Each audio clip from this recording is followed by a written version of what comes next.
No. Come on, where is it? Dave, it's your Idaho Central app here. Any chance you're missing a debit card? Let's get that taken care of for you. With ICCU's card control, you can turn any card off with the tap of your finger. You got it. And back on again. Out, out, out, out. The closest Idaho Central Credit Union branch is in your pocket. Ooh, the gym. My old stomping grounds. Hank Patterson, Fly Fishing Guide. Riley Smith, tight end. Yeah, I appreciate that. Hey, you wouldn't happen to be the kicker? No, tight end. Again, thank you. I'm looking for a kicker for Lithia Ford's fall kickoff sale. But you're not the kicker. No. Yeah. Nah, the kicker's probably taller and in a lot better shape. So, okay. What position do you play? Tight end. Squats. Yeah. Try it sometime. RowPaint.com, the official paint and coatings company of Boise State Athletics, is going all in this season with an all-star lineup. First up, he led the Broncos to 3 conference championships and 10 20-win seasons. It's Coach Leon Rice. Next, he's the founder and CEO of RowPaint.com. He played a little basketball in high school on the driveway with his mom. It's Andy Rowe.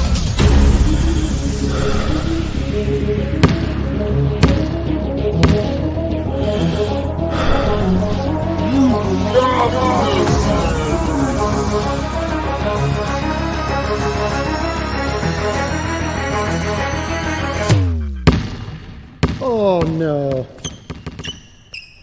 Want to just paint my house? Now that I can do. When I want Boise State to win, I trust Coach Rice to lead the Broncos to victory. And when I want the best painting and garage floor coating, I trust RowPaint.com to get that job done right.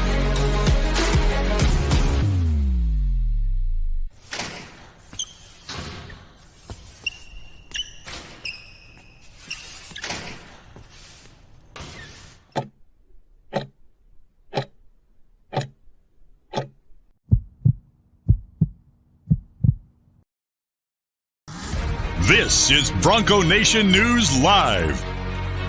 The best interviews, the most informed opinions, the latest breaking news, all from the top Boise State insiders. Today's broadcast is coming from the Cutwater Spirits Canned Cocktail Studios. Check out one of their more than 30 flavors of pre-mixed premium cocktails at your local gas station or grocery store. Cutwater Canned Cocktails is perfect for your next game day tailgate party. Now, here's 4-time NSMA Idaho Sports Writer of the Year, BJ Rains, with another edition of Bronco Nation News Live. Well, last night, Mike Prater, fireworks going off at Circa Resort and Casino. A happy Karen Rains, Kansas City Chiefs in overtime, Super Bowl champions. And yes, somebody said, back I am back to Boise shirt, and I was just warming up the pool for you, Mike Prater. We'll be back in 4 weeks for the Mountain West basketball tournament, but happy Monday, Mike Prater. I made it. I'm not on much sleep, but I'm good to go, and it's going to be a fun show here. So appreciate you as always. How we doing, sir? I have a new official request. Can we start every Monday morning show with a big fireworks show? Because I need to wake up a little bit. I didn't go to Vegas, but we're all a little cloudy today, and a good fireworks show is going to wake us up every single Monday morning. Let's make that a regular staple. Come on, BJ. I like it, man. Out there watching the game at Stadium Swim. They had pyrotechnics for the touchdowns and stuff. And I know this is a Boise State show. We'll talk mostly Boise State today. We're going to talk Bush Hamden. We're going to talk about the game on Saturday and kind of big picture for this basketball team moving forward. But you may know better than me, Mike. I didn't see it. I was literally the game. Mike Prater, I didn't have time to cash my tickets. I got some winning bets that when I go back to Vegas, I'm going to have to cash them. We had to jet for the airport. That game going to overtime. I didn't factor that into my my schedule last night. So we literally, I think folks know, but we literally flew to Vegas for about 9 hours. We went from Salt Lake after the basketball game on Saturday. Sunday morning, flew down.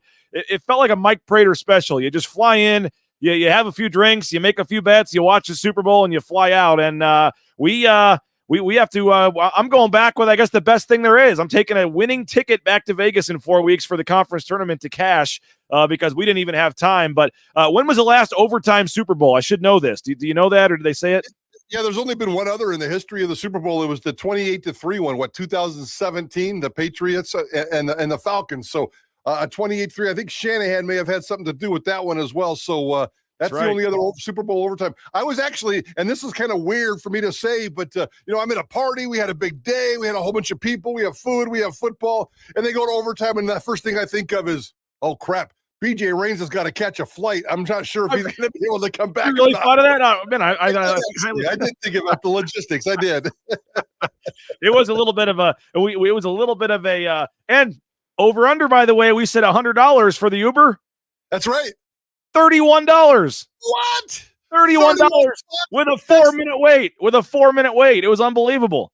Holy cow, they must have an overflow of Ubers there in Las Vegas. That's from point A to point Z in Vegas, if anybody knows where Circa is compared to the airport. So and we literally drove right by Allegiant Stadium on the freeway there, and I was thinking this is just going to be absolute madness. We're going to be sitting here for an hour, and our flight was delayed 30 minutes, so we landed about 2 hours and 15 minutes before kickoff, and I was worried it was just going to be a disaster. I'm like, do we find a place closer to try to watch it? But then you're in the even worse crowds, and I scheduled ahead for the Uber, and it was like $51 the day before, and I said, book it, done. Well, then we land, and I see it's only $30, and I canceled the other one, paid the $5, and ordered a new one for $31. I couldn't believe it. Nice, nicely done. That's good information to know. So even Vegas can handle an Uber ride in a situation like that, yes. which is going to be this is my new mantra, and I started it on Friday. Actually, I'm going to be a homer here, but I want the Super Bowl in Vegas every other year. I want New Orleans, Vegas, New Orleans, Vegas, New Orleans, and Vegas. And the only reason I wanted to go to New Orleans is to satisfy some of those people in the East and the South, give them a little bit of a party. Plus, New Orleans is a great destination, obviously, not as good as Las Vegas. This sucker should be in Las Vegas every single year. Yes, it was perfect. I'm sure it was great for all the parties all week and Radio Row and all that kind of stuff. I mean, Vegas certainly knows how to have a crowd. And as I said, we'll get to Boise State in a second. But what was with the I don't know if there was a lot of talk about this, but I didn't understand. And again, I can hear the audio outside. There's a lot going on. Had a few beverages, but I mean, why did the 49ers take the ball in overtime? I would have thought that if you're, if both teams, which I will admit, I wasn't 100% sure on the overtime rules. I had to ask some people by me and look it up, and I heard them say both teams get a possession. Sounds like maybe some of the 49ers didn't even know the overtime rules, but if you're guaranteed to get the ball, why would you not take defense first and know what you need? Yeah, I understand that argument, and that's certainly one of the arguments of today. But Shanahan, the way he explained it, as far as I can tell, is the third possession is the one that's the most important for him because of the overtime rules. Everybody's going to you have to score a touchdown, or both teams have to get the ball. It's a little bit different in the postseason than it is in the regular season, where if you score a touchdown right off the bat, the overtime's over. In the playoffs, everybody gets one possession, and he thought, okay, we're going to go down and score. And then the Chiefs are going to come down and score. And more than likely, the analytics tell us that the game will be decided on the third overtime possession. That's when we're back into play. That's when we know exactly what we need to do. So he just kind of outthought himself. There's some people defending him. Other people thinks it's a little bit crazy. I can see both sides, and certainly it's exactly what we in the media like to do on Monday after a Super Bowl. No doubt. How are the commercials? Any good ones? I didn't see a lot of them. I don't remember laughing at a lot of them. There wasn't really too many that really jumped out and really just kind of wowed me. So I thought it was. How was Usher? I was on the back deck smoking a cigar with the fellas when Usher came on. So I really don't have a lot to enjoy about Usher. I don't hate him. I'm not a hater. It's just he's not my style. Yep. If you put some rap and some hip hop out there and some ladies, I'll watch that because of the sexy factor. But I'm not going to watch Usher because of the sexy factor, and his music doesn't do it for me, BJ. I'm going to have to watch it again. I'm not going to lie, Mike Prater. I was trying to find a casino on Fremont Street that had a live money line at halftime. So I was walking down Fremont. Did you do it on your phone? No, I had the cash. But Cirque offered a second half line, but I couldn't get a live at halftime. So I ended up at the Binion's Casino, where they used to have the World Series of Poker, I think. And now I've got a nice ticket to go cash at Binion's Casino. They got plus 180 at halftime on the live money line. So wait, Binion's, was Sammy Davis Jr. there? Are you Binion's? Come on. It was a halftime of the Super Bowl. Bugsy Siegel was there hanging out with the mobsters back in the day. Halftime of the Super Bowl at Binions was a sad place. I'll just tell you that. It was.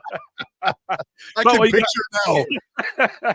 But we got the ticket, and like I said, I'm going back. I'm already going down with cash. I got a winning ticket when you arrive in Vegas. There's nothing better than that. So good time. Chiefs won. I know you guys will talk about it a lot on Idaho Sports Talk today, 3 o'clock with Johnny and Bob and JP and the whole crew. You guys will be all over the Super Bowl. But got to talk some Boise State. Let's keep it on football, though, first, Mike Prater. We'll get to basketball here in a little bit. But Bush Hamden, news came out yesterday. I was driving down to Logan, saw the Pete Thamel tweet, did a little bit of work on it. It's not done. I guess Boise State is theoretically what I was told, trying all they can to try to keep him. But again, if the previous offensive coordinator at Kentucky made $1.7 million, and Boise State, had just offered him, I think, $460,000 for this contract. I mean, if this comes down to money, Bush Hamden is tripling his pay and going back to the SEC to Kentucky. I saw you had a couple Facebook posts, tweets on this yesterday.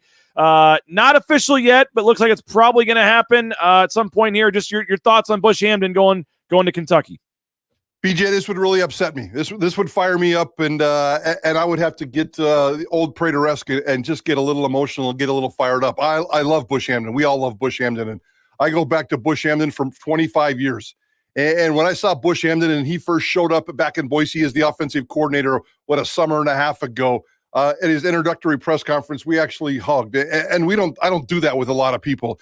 It just kind of happened naturally because of our relationship and because of where we stand and because of what we've done to each other over the last few years. So we're pretty tight. And I love Bush an awful lot as a human being, as a football coach, and I'm a big believer in Bush Hamden.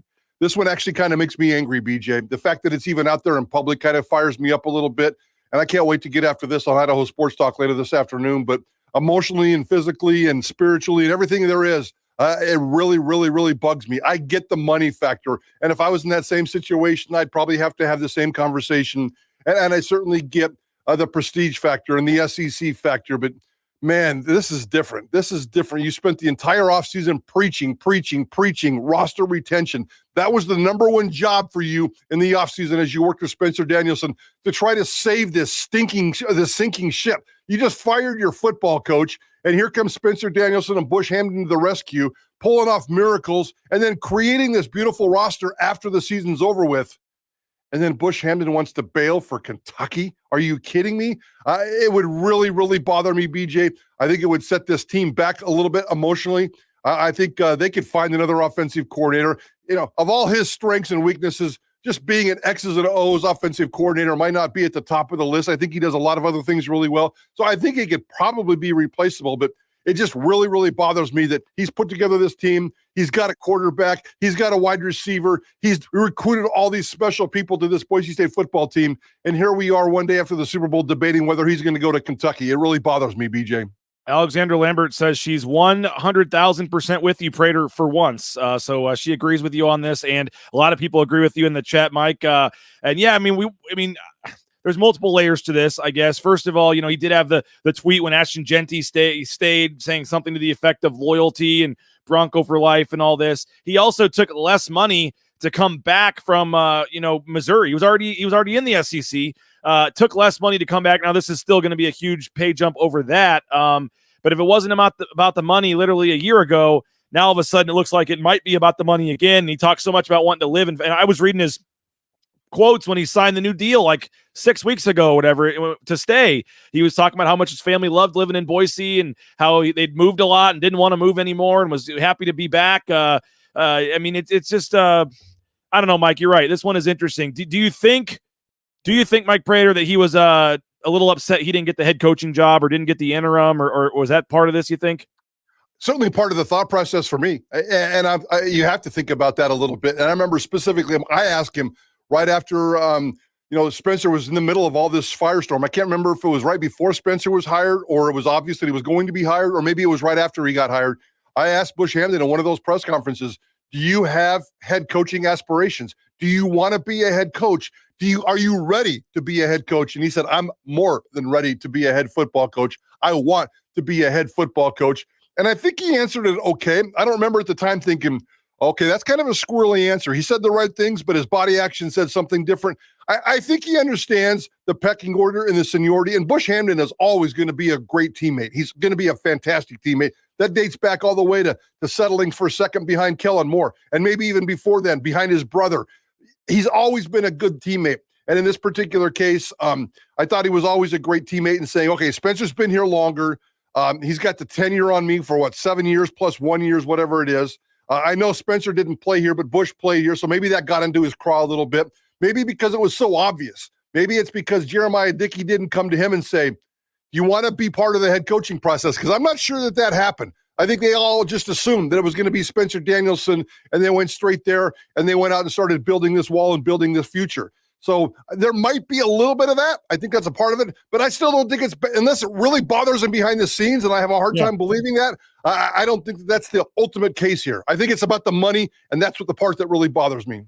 And, I think he expected to have this kind of, I think what I think he expected to happen, and Boise State probably too, to be honest, Mike Prater, is this offense goes out and has a great year in the fall, and then he parlays that into an offer like this, where he would have got $1.7 million at the end of the season. But I think that's what he kind of probably expected. I'll take this 2-year deal, but we had a great offense next year, and then I'll see what's out there.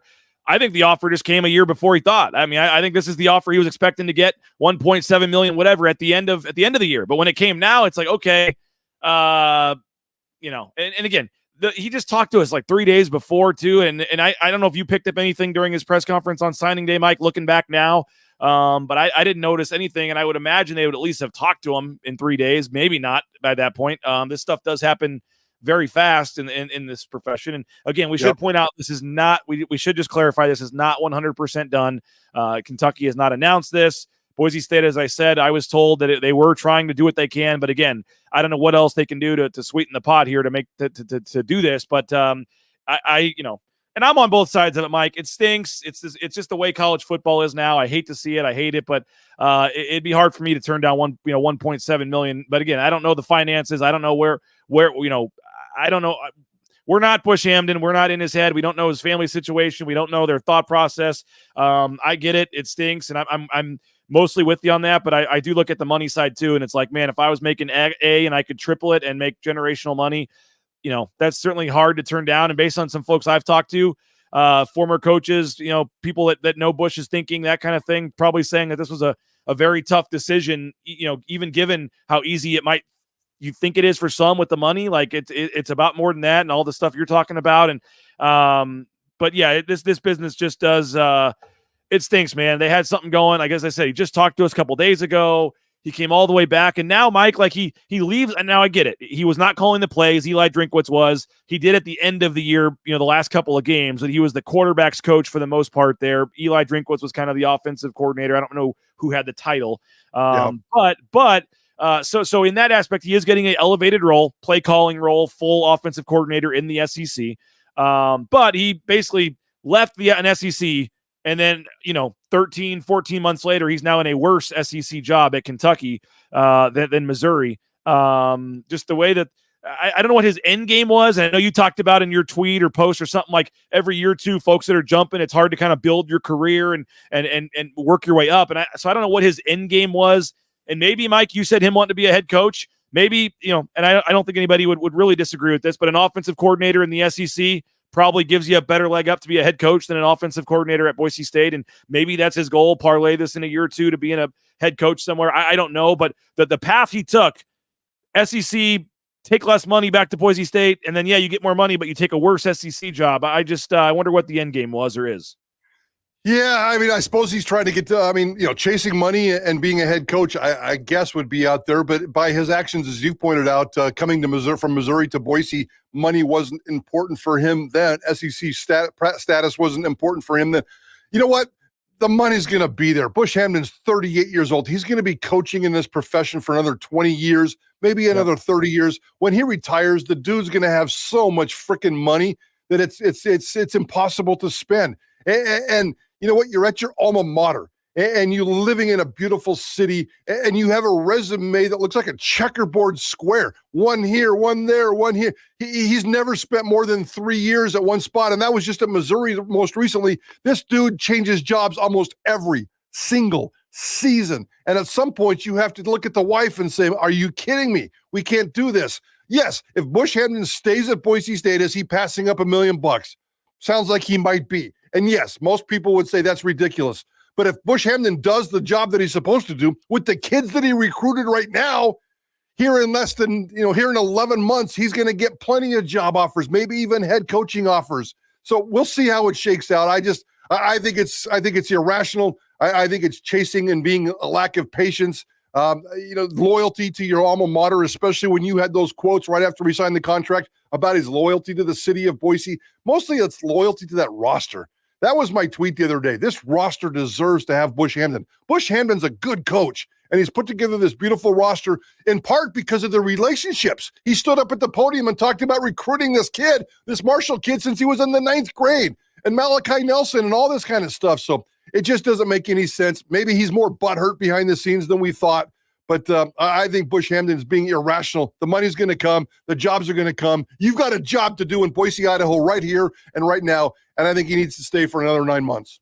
Nate Staley says if Bush had stayed and got BSU into the top 10 offenses, he'd have better offers after the season. So he could do better than Kentucky maybe if he'd had a big year this year, Mike. I can almost do better than Kentucky. What's the prestige about Kentucky other than the paycheck? Come on, man. It's an afterthought. Basketball is what they worry about in Kentucky, right? Yes, you're a second fiddle. So come on, man. It's just the whole thing bugs me. If he was getting lured by Georgia or Alabama or something else, I would get it. If the money came with something else, I would get it. But money doesn't come with anything else here other than just a lack of loyalty, and it really bugs me, BJ. And like you said, and I agree with Nate, agree with you. Like, yeah, I mean, if you stay for one more year, you have this big year that everyone thinks you'll have, and you would have your pick of things. Kentucky almost seems like desperation, like you're trying to leave or something if you're taking Kentucky. But again, we don't know the financial situation. I agree with you that his big payday would have come probably in 8 months or 9 months if he had waited. We'll find out for sure. I know it's, sports talk radio, whatever. As soon as somebody leaves, you say, who are they going to hire? But I don't know if you've thought about it at all. I think Matt Miller is the obvious guy that'll get some consideration. I personally love Matt Miller, like him, nice guy, but I think you can go shoot a little higher, a little more experienced, qualified candidate. I know he was an OC before, and I think if they go that route, he'll probably be fine.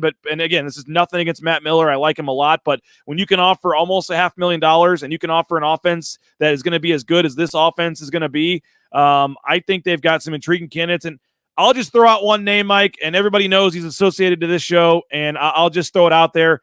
I think the perfect person actually for this offense in this situation right now in terms of where he's at and whatever is Mike Sanford. I think Mike Sanford has been an OC at Colorado at big time, Notre Dame has been at big time places. And I think the right family, the right situation, moving back to Boise. Again, not saying I've talked to him, haven't talked to him. I'm not going to get into those conversations. But just know that he's a part of this show and know that I know him very well, as you do and others do. I think that'd be hard for him to turn down if he got an opportunity and an offer. And I don't know if they never coached together, so Spencer Danielson doesn't really know him. I can 100% say for a fact that when he joined BNN last year, it was not so he could try to get a job back at Boise State. Some people are saying, he was just trying to work his way back into Boise State. It was not that 100%. He loves his family, loves coaching his daughter's softball team, and weird stuff happens in weird ways. And I think he's perfectly fine not coaching. But if the opportunity arose and they wanted to go in that direction, I personally have a hard time thinking he would turn that down, and I think you could do a lot worse than Mike Sanford. But I'll be curious where they go for this hire. I would guess it's not going to be him. I'm just saying I think he'd be a good candidate, but I would guess it's not going to be Mike Sanford. What do you think about this position now? It's an intriguing spot, like I said, and I think you'll get some really intriguing candidates. A lot of people, why would you not be interested in this job? Oh, absolutely. It's just a matter of how many people are out there unemployed sitting on their couch that would be interested in this job and be capable of this job. I love the Sanford. I was thinking about this morning. If Bush leaves, where are they going to go? And obviously Matt Miller comes to mind. I have some things to say about him. Sanford, I never even thought of that. So I like that. I certainly would make that phone call and have those conversations if it comes to that. Matt Miller, I mean, who doesn't love Matt Miller? I mean, as an athlete here at Boise State, he was phenomenal. As a human being, he seems like he's a really phenomenal guy. As your offensive coordinator and play caller for this roster in 2024, no. Now, I'll even go back in terms of what we know for a fact. in terms of Matt Miller. Matt Miller is the second lowest paid coach on this football team behind only Jabril Frazier, who's 13 years old in coaching terms. I mean, he's young. He's really, really young and making pennies as they're trying to give this young kid a chance at life and a chance at a football career. Matt Miller has been a long-line football guy. He's been an offensive coordinator in the Big Sky. He's done other positions, and he's barely making more than Jabril Frazier. Everybody's getting these bumps in pay, and Matt Miller's at $215,000. I mean, it's by $20,000 and growing in terms of how much he's paid. So that tells me behind the scenes, somebody made a decision. Matt Miller, you're worth this kind of money. The second worst on the staff behind the young kid that we just hired. That to me says a lot. And if you're going to take Matt Miller and then all of a sudden promote him to the very, very top, that's a big leapfrog that I'm not very comfortable with right now. We're getting some great suggestions in the chat here. Kurt wants Al Borges. Put him on the list. I love Al Borges. You got Tim Plow on the list. I know he's probably not coming back. Someone's asking about Kirby Moore. I don't think he's taking a pay cut to come back. We'll see. I don't know if this is an inside the family, outside the family. I mean, for the most part, Mike, like Spencer Danielson only made 2 new hires, and one was bringing Stacey Collins back, and one was obviously the gentleman from Ball State, Tyler Stockton. But he mostly just ran it back with guys that were already on staff. So this is an opportunity for him to kind of spread his wings a little bit and hire his own offensive coordinator. We don't know his coaching connections or who he is around, but I mean, the 2 hires he made both seem to be strong hires, taking a sitting defensive coordinator at a MAC school to be your secondary coach, and then to get Stacey Collins to leave Penn State to come back. So I have faith that Spencer Danielson will find the right candidate here. And as I said, you got a lot of money to offer and a lot of toys on that offense to offer. I think that you can get some intriguing candidates. It's just, someone said it stinks we're talking about this, and I agree. I mean, it's February 12th. Like, it's just, you got spring ball starting in like 4 weeks. You don't know how that does affect coaches that are not currently coaching versus are coaching. And if they are not coaching, why is that? I don't know, but it's we'll find out in the next couple of days here what happens, but certainly not something we expected to be talking about. The one thing that we haven't mentioned here, just to kind of put this to bed, and then we can dive into basketball and a very important weekend behind and a very important game coming up. But we haven't mentioned 2 words here, guys, and we haven't mentioned the word Ashton Jeanty, who just made the ultimate 11-month sacrifice to stay at Boise State. And to me, put that guy in the Loyalty Hall of Fame. Ashton Jeanty, if this season, I'm going to say something really stupid here. If this season pans out the way everybody wants it to be, Ashton Jeanty love in Boise, Idaho is going to reach Kellen Moore-esque proportions. I mean, already right now, Ashton Jeanty can do no wrong. They're naming snowplows after him. They're naming babies after him. There's little white babies being named Ashton Jeanty all across the Treasure Valley right now because everybody loves Ashton Jeanty. We know that there's a whole bunch of 20-year-olds running around with the name of Kellen. Ashton Jeanty can be the next Kellen Moore. I'm not going to say he's going to pass him in popularity, but he's going to be on that list. And that list is really short, as in Kellen Moore, period. Nobody else. And Ashton Jeanty has a chance to be that loyal guy to this city, to that football program, to that roster, to those teammates and those coaches. And he's the young kid.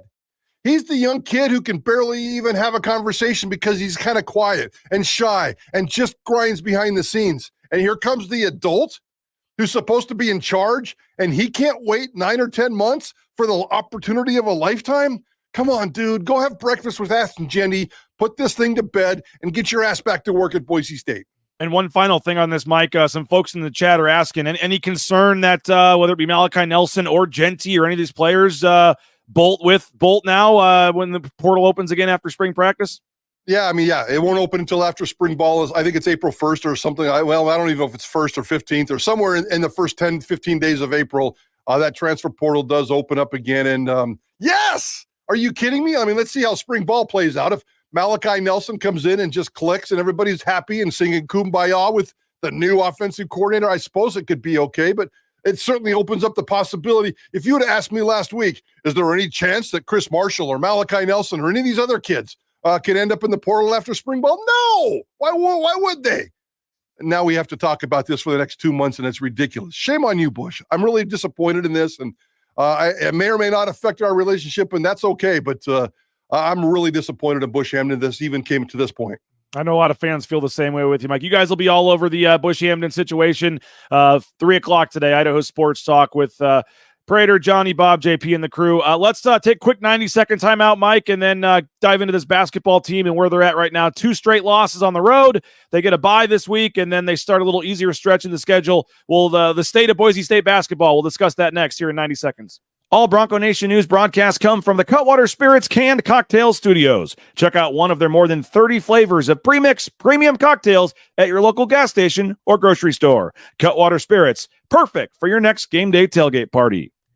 Our title sponsor is rowpaint.com. For all your commercial, industrial, residential painting needs, check out rowpaint.com. Don't forget about their concrete coatings. Transform that ugly concrete slab on your back patio in your garage in just one day. Contact rowpaint.com for a free estimate today. The official paint and coatings company of Boise State Athletics, and our title sponsor at Bronco Nation News is rowpaint.com.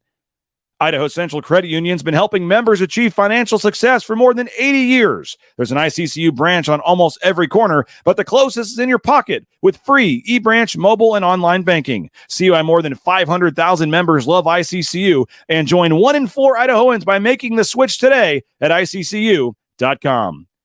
Since 1984, Ridley's Family Markets has prided itself on being a hometown food and drug store that employed value members of the local community. Ridley's Family Markets has 13 locations in the state of Idaho and many more in the surrounding states. Download the new Ridley's app to your smartphone, get savings up to 40% off at the checkout line, and find a location near you at shopridleys.com.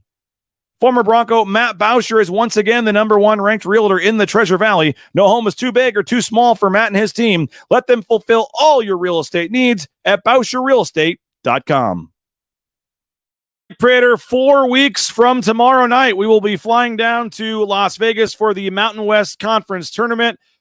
Circa Resort and Casino is going to be our headquarters. We'll be staying there, doing shows there all week. And I got a 15% off link if anybody wants to stay at Circa or the D. 15% off. You can email me.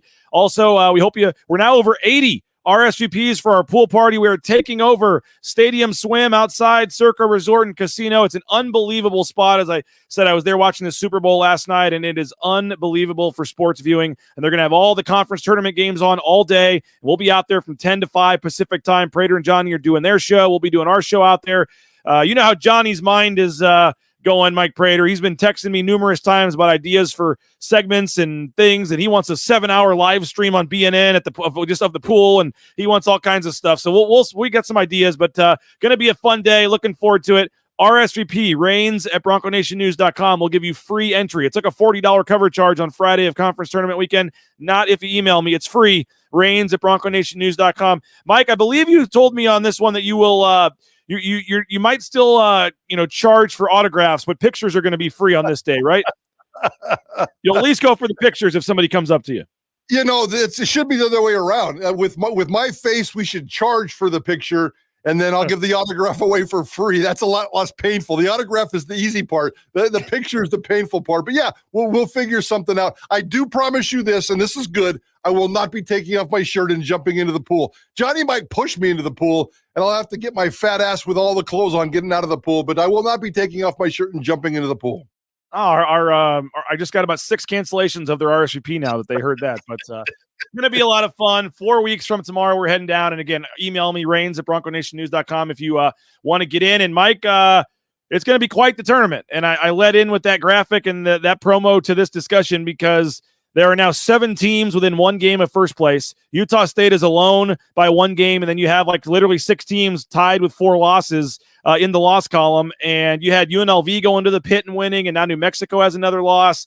I mean, it is just chaos every night in this conference, and you're going to have 2 or 3 good teams, including at least 1 team, Mike Prater, that might make the NCAA tournament that's playing in the play-in round day on Wednesday because only the first 5 teams get byes. There's 7 or 8 teams in this league if you count UNLV, and heck, Wyoming's been beating some people, and one of these top 6 are for sure going to have to play on Wednesday. So would have been a huge game for Boise State to win the other night. We've laid out the scenarios. The goal would have just been to win one of those 2. They certainly have left themselves a little margin for error right now, but they get the bye and they get to rest up a little bit, and then the schedule lightens up, and you just hope if you're Boise State that now you can take advantage of this weaker schedule and let all the other teams beat each other up, and you look up at the end and you're still back near first place. Yeah, I mean, it was, the only thing that really kind of bugged me about that last week, I kind of expected them to lose both, and I don't know why. I maybe it's just because of the anti-basketball thing in me. The thing that this is, I'm not too worried about the losses. The thing that concerned me last week was just the lack of competitiveness. These games got away from them, but it was about a 20-point average if you put the two deficits together, somewhere in that neighborhood. And that to me was the only disappointing part. Again, the lack of consistency with this program. I absolutely love the fact that somebody on this basketball team seems like it steps up every single game and does something. And lately that seems like it's been, Tyson Degenhart more than anybody else. I don't like the fact that it's so inconsistent and so up and down, and guys seem to disappear. I mean, they're playing okay, but there's 2 or 3 starters, dependable players on this team that are kind of disappearing, whether it's for 5 minutes here or whole games there. And I need to see some more consistency with this team. I don't understand the consistency thing. That's what's been driving me crazy about this season and this basketball team. I know they've only had 2-game losing streaks. The first one, Clemson and Virginia Tech. That's to be expected when they were back in the early season struggling. This past week, I kind of expected it, but the lack of competitiveness and the consistency factor really bothers me with this team right now. Now, Utah State goes to Wyoming on Wednesday, and then they go to Colorado State on Saturday, and they play San Diego State next Tuesday. Those are their next 3 games. Colorado State also has to go to San Diego State tomorrow night, and then plays Utah State, as I said, on Saturday. New Mexico goes to Nevada and to San Diego State this week.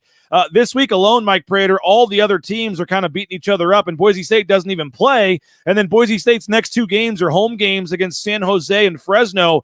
I don't say this for anything other than, regardless of if you think they're playing good, regardless of what you think is going to happen later in the season, we're going to look up in literally 10 days, Mike Prater, like next Wednesday, and Boise State's going to be in first place. And that's okay. I'm not panicking. I'm not panicking at all. And as a matter of fact, to me, I don't even really care about the first place. That's nice. Just I want you to kind of stay in the top 4. And I did have one question for you, and I was thinking about this morning as I was getting ready for this show in terms of the bracket. Yes. Is there an advantage to being top 4 versus top 6 versus top 8 when it comes to the bracket? Or, I mean, the top 8 have to go into the quarterfinals? I mean, how does the bracket work? Top 5 get a bye. So top 5 get a bye and don't play on Wednesday. So that's the ultimate goal here. The ultimate goal here for Boise State is to stay top 5. Yes, you got to be top 5. If you're there's 3 games on Saturday. Number 6 plays 11, 7 plays 10, and 8 plays 9, and then it funnels into the quarters on Thursday, where 1 will play 8 or 9, 2 would play 7, 10, and 3, and then the only matchup that is set is 4 plays 5 automatically. You both get a bye, but they play each other 4-5 in the quarterfinals. And that's really all I need then. That's really all I need. This conference is so tight, so close, so up and down, and anybody can beat anybody for the most part on any given night, which is kind of just cliche, but it's true in this particular case. So stay top 5, get that other advantage. If Boise State, as long as Boise State stays in the top 5, I don't care. Get to Vegas, stay in the top 5, and then let's just go to war because it's going to be a battle. If Boise State's in first place or Boise State's in 5th place, I'm not going to feel any more comfortable or any less comfortable. This basketball program has shown me that they have to prove it, and they have to go to Vegas, regardless of what their situation is, and win a couple of basketball games and get themselves into the NCAA tournament. So 1-5 doesn't bother me. Just stay in the top 5. I will say this, and again, it's a lot has to happen for this to happen, but there is a big advantage this year to whoever gets 1, because I think the cutoff is after 7, in terms of like teams that are really capable of winning this tournament. If I put UNLV in there, they're winning now, they're going to be at home. I think UNLV is a scary team to play in this tournament. Plus you have your top 6. And if you're 1, you're playing 8 or 9. So you're getting Fresno or Air Force or whatever in the first game. If you're 2, you may be playing UNLV on their home floor. And if you're 3, you're playing either Nevada or one of these teams that are also in that 6. So I do think at 2 versus 7 is not much different, but I think there is an advantage if you can do it to get to 1 for a lot of reasons. I also think, Mike Prater, if you're 1, like if you win the regular season, I know it's not automatic, but if you win the league, you're going into the NCAA tournament. They're not taking the regular season champion in this league and saying, sorry, you don't get in. So I do think trying to win the league and playing for something here is a big deal. Now, that's 2 games in a row, though, Mike, where they gave up over 50% shooting. And when you're on the road, I get it. Big crowds. The home team usually shoots a little better. They made 9 threes in that game, and Utah State doesn't necessarily make threes very often. They had guys 25 points, easily a career high for one of their guys. I mean, they just had some big nights. But Boise State also only shot 36%, really struggled from three-point range. I asked Leon Rice after the game about that. What's the bigger issue for you, them shooting 52% or you guys only shooting 36? Both. It was both, because we got to get our offense clicking. We had it clicking last, a week ago, and, it can change quick. But you also played 2 really good teams on their court, and they were really physical games, both games. And, like I said, to be fair to our guys, they looked a little worn out, but they battle, but like I said, the best thing that we have in that locker room, so many good guys that have such high character that they'll be ready. This break will help us. Like I said, we'll be able to reset. We'll be back to playing great basketball.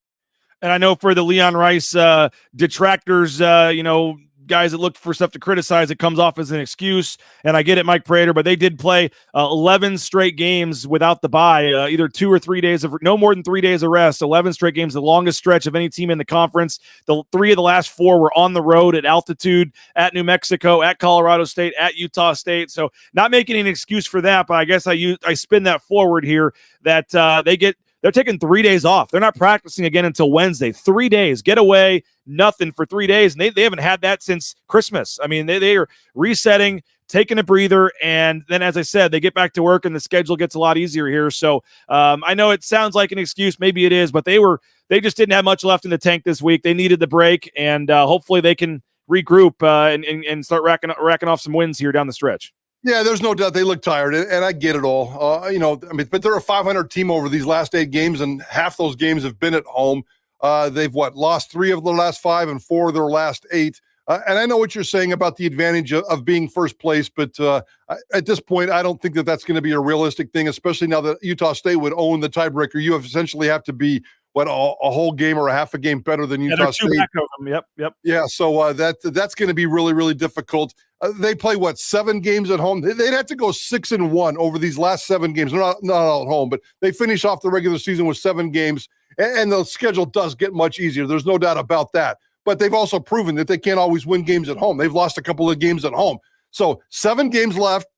In order to get to that first place factor, you're going to have to win 6 of those and hope for Utah State's losses. That's a lot of mental energy that I don't really think this basketball team should worry about right now. So, you never want to ditch the goal of winning a conference championship and getting that regular season first round bid or first round seed. So I get it, but realistically for me, your goal might be first place. My goal is just top 5. And that's where I want this basketball team to be, top 5 going into Vegas. And certainly looks like that's doable here, as we talked about with the schedule. One more quick bite from Leon, big picture here.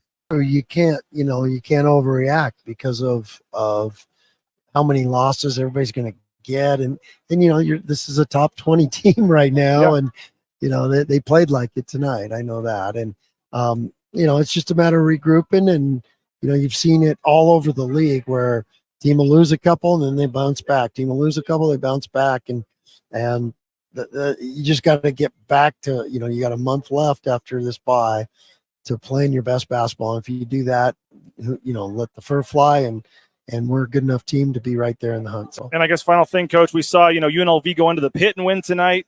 I think that's 7 teams within 1 game of first place now. Again, Utah State's there at 1. I think there's 6 of you now with 4 losses in conference. There's going to be some crazy teams good teams having to play on Wednesday in this conference tournament. No doubt. But I guess, as I kind of said, you guys have already gone mostly through that gauntlet, and hopefully you can take advantage of this down the stretch here. Yeah, like you said, it's just for coaches and for a team, because you've seen all these teams now, and if they all play good and you don't, they all beat you. And so we'll get back to our focus now. We'll be able to be on us for a little bit, and we'll get back to playing really good. And when we play really good, we can play with anyone. All right, Mike Prater, we'll as we kind of wrap this up here, I guess my big picture thought is, we as you said, we kind of saw this stretch coming. And if you go back to after they lost that Utah State game, they had 3 of the next 4 on the road at the Pit. They had the Air Force game, and then last week, I think we were all saying, hey, if they can just find a way to go 2-2 in this 4-game stretch, you would take that at this point.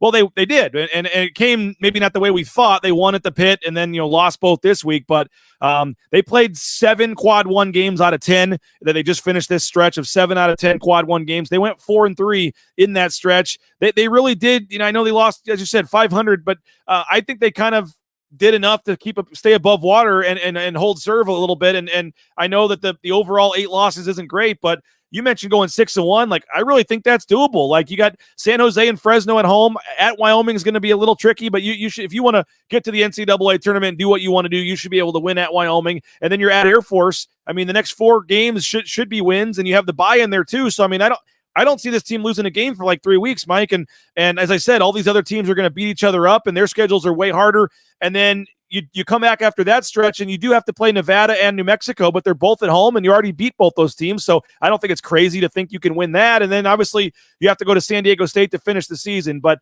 I guess overall that, as you said, they're losing some. They're starting to take a little water on the boat. They're losing some games, but I think that you saw that if they could just kind of get through that stretch and not totally collapse, which I don't think they did, the schedule's manageable here, and I still think they can win a lot of these games down the stretch. Yeah, definitely win a lot of them. I don't expect them to win them all. I really don't. I don't see this basketball team going 6-0. And again, that's okay. That's not going to be my expectations. Win the ones you're supposed to win. I mean, the first and foremost part is just to take a breather this weekend. And hopefully they got yesterday off and today maybe a light day, and then kind of build back up for Saturday and just get your legs back together. Go kiss your mom, go kiss your girlfriend, and go read a book and get back in class and do your things and just kind of get your mind away from basketball. It's been a long stretch and a long grind.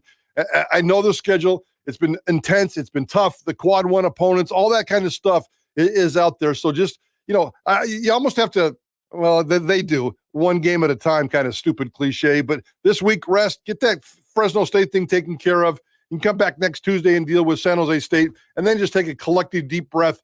Boise State's not going to win every one of these games, but again, I don't think the goal here is to get to first place. You want to be refreshed. You want to be smart. You want your body to feel good, and you want to be in the top 4 or 5, and that's really the only mission here is. So win 4 or 5 of these last games, and Boise State should be okay. They need to be ready and at the top of their game going into Vegas.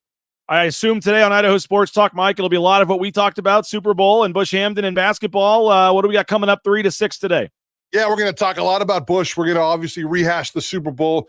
Johnny Ballgame is going to be wearing a lot of Pittsburgh Steelers gear because he lost a bet to me. So he'll be doing the full show decked out in Pittsburgh Steelers gear. And also, I will mention this. Some of you may have seen the tragic incident of what happened with Tanner Vallejo and his brother here in the Treasure Valley over the weekend. Tanner Vallejo is going to join us on the show as he kind of marches through this crusade to try to figure out what happened to his little brother, who apparently still lives here in the Treasure Valley and had that ugly, gruesome incident.